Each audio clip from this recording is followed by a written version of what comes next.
Bonjour et ravi de vous retrouver sur cette chaîne de cuisine en conserve. Aujourd'hui, nous allons cuisiner un ragoût de cerf et un ragoût de cerf à l'italienne. Alors, ragoût de cerf à l'italienne, il va nous falloir pour cette recette 2 kg de viande de cerf, 500 g de carottes, 500 g d'oignons, 4 gousses d'ail, 250 g de céleri, 3 boîtes de tomates en dés, une bouteille de vin rouge italien du Chianti, pour aromatiser notre plat, du romarin, des feuilles de laurier, de l'huile d'olive, du sel et du poivre.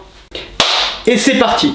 Première étape, nous allons préparer les légumes. Donc on va les nettoyer et puis on va les hacher en tout petit. Aussi bien les oignons que le céleri, que les carottes. Et le but va être de préparer un sofrito. Donc on va émincer nos oignons. Maintenant que les oignons sont épluchés, on va les émincer en tout petit. Donc on les coupe en deux. Et ensuite, on fait des petites lamelles. On tourne et on coupe dans l'autre sens.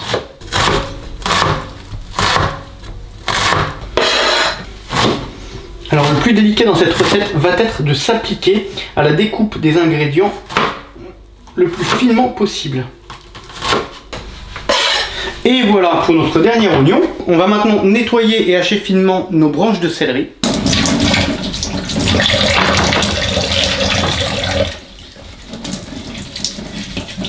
Pour commencer, on coupe les extrémités.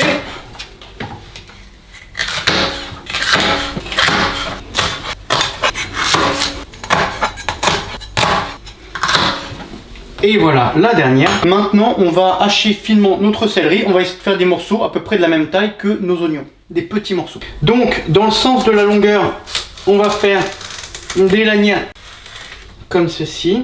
Et nos lanières taillées, on les resserre pour faire des petits morceaux.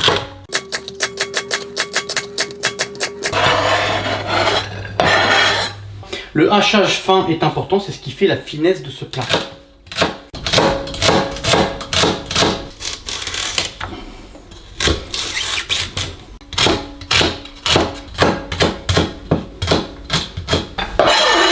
La dernière branche est émincée, on passe maintenant aux carottes. Pour commencer, on les épluche et ensuite on les émince comme les autres ingrédients. Et la dernière, pour émincer les carottes en petits morceaux, on va procéder comme pour le céleri. On va faire des lanières dans la longueur et ensuite dans l'autre sens. Comme ceci, une. Comme ceci. Là. Dans l'autre sens. Ok. Et ensuite, comme ceci.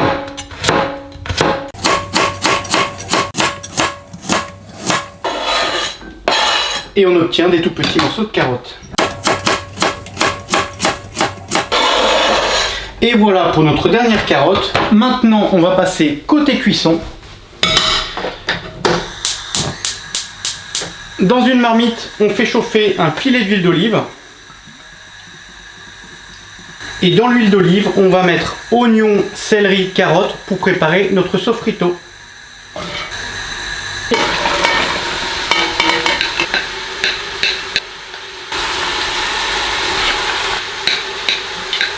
On ajoute dans notre sofrito les gousses d'ail.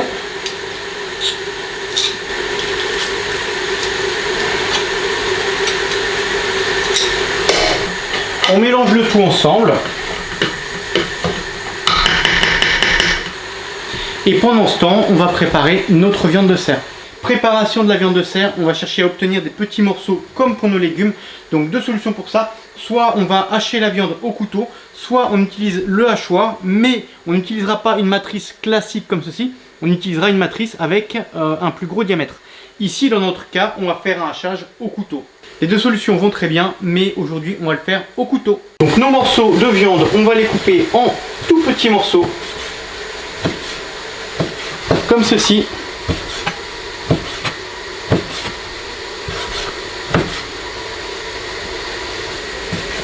Et c'est parti pour 2 kg de cerf haché au couteau.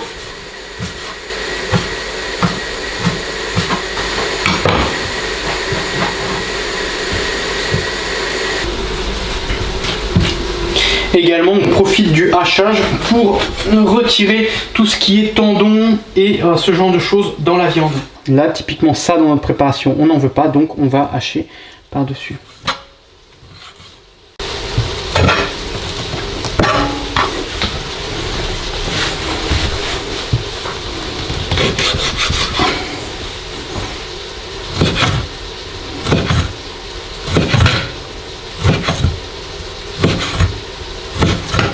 Alors, on va pas non plus faire le hachage qu'on pourrait faire pour un steak tartare haché au couteau, mais presque.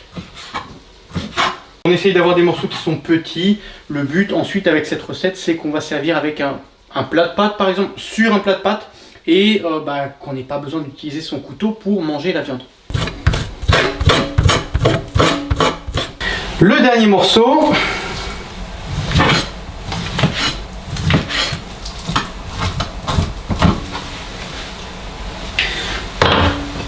On passe maintenant côté cuisson, on mélange et on ajoute la viande à notre sofrito.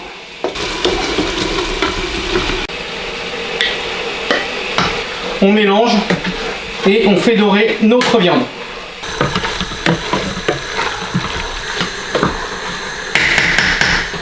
Ça sent bon. Maintenant que notre viande est dorée, on va ajouter le vin rouge.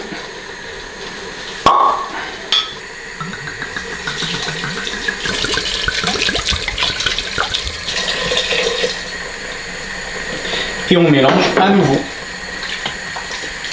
On reste à feu fort et on va attendre que la préparation passe à ébullition.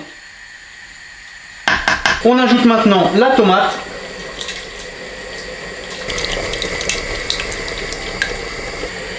Et la troisième boîte, on mélange la préparation.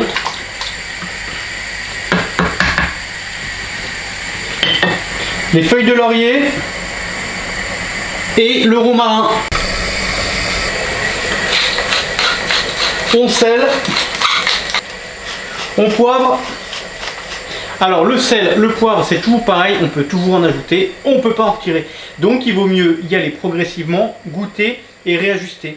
Et maintenant, on couvre notre préparation, on passe à feu doux et on va laisser cuire comme ça à feu doux pendant 2 heures. On arrive au terme de nos 2 heures de cuisson à feu doux. C'est très joli, ça sent extrêmement bon. On va goûter, voir s'il y a un ajustement final à faire.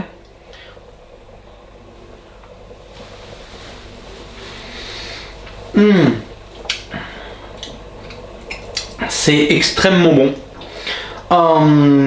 Comment dire? On a la viande qui est encore en morceaux et qui commence à être fondante. Et puis on a ce côté gibier avec le cerf, relevé du vin rouge, et en même temps un côté un petit peu sauce bolognaise. On va juste refaire un petit ajustement au niveau de l'assaisonnement. Et on va maintenant procéder à la mise en bocaux. Donc pour la mise en bocaux, on va commencer par relaver nos bocaux. Vu la quantité de préparation, on va préparer 6 bocaux, à savoir 3 le parfait de 0,5 litres et puis également 3 plus petits comme ceci. Confiture Bonne Maman qu'on va réutiliser. Ils sont propres mais on va tout de même les relaver.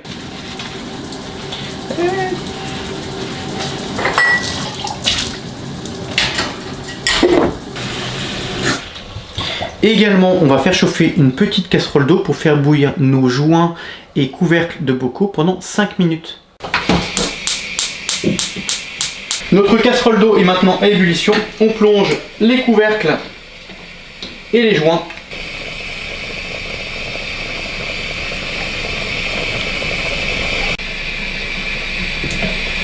Et veuillez excuser la gourmandise, mais je regoute.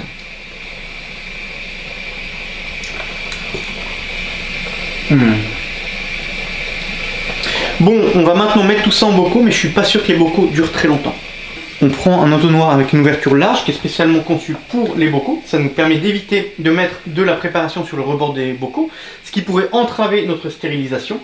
Et puis, avec un écumoire, on va remplir nos bocaux de préparation. Oh là là!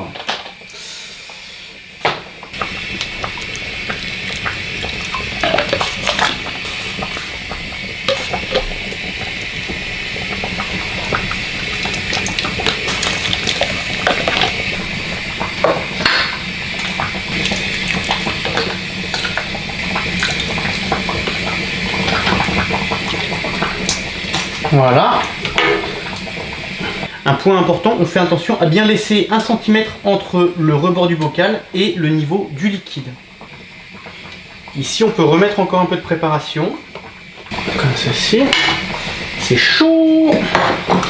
C'est très chaud.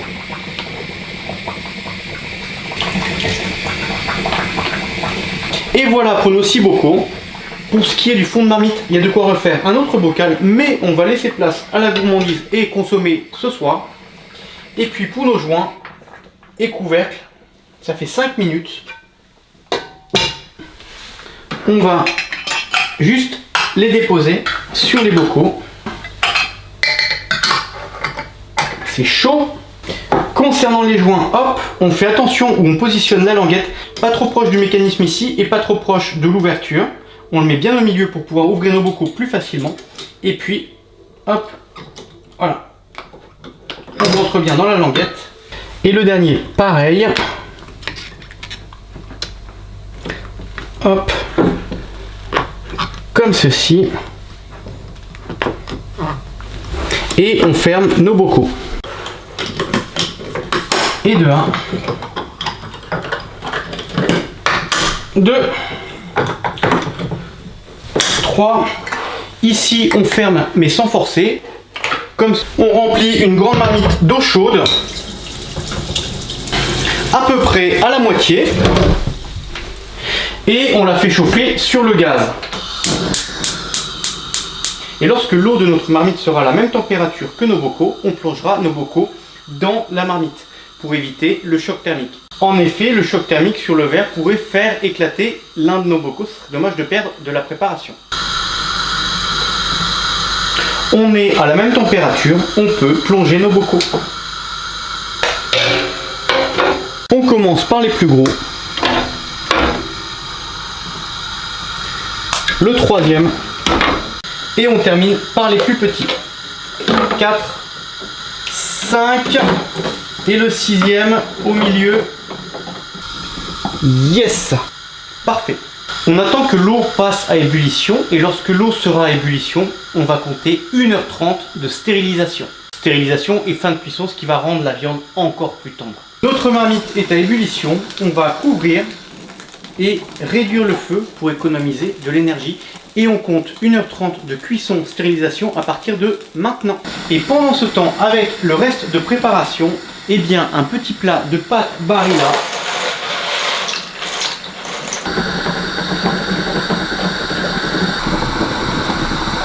Nous arrivons maintenant au terme de notre cuisson et stérilisation. On va maintenant laisser refroidir nos bocaux dans la marmite. On ne va pas les sortir tout de suite pour éviter le choc thermique.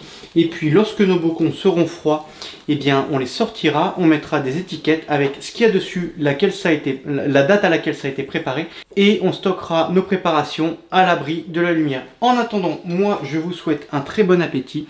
J'espère que cette préparation culinaire pourra vous inspirer dans vos recettes. Je vous souhaite un très bon appétit et je vous dis à très bientôt pour la suite.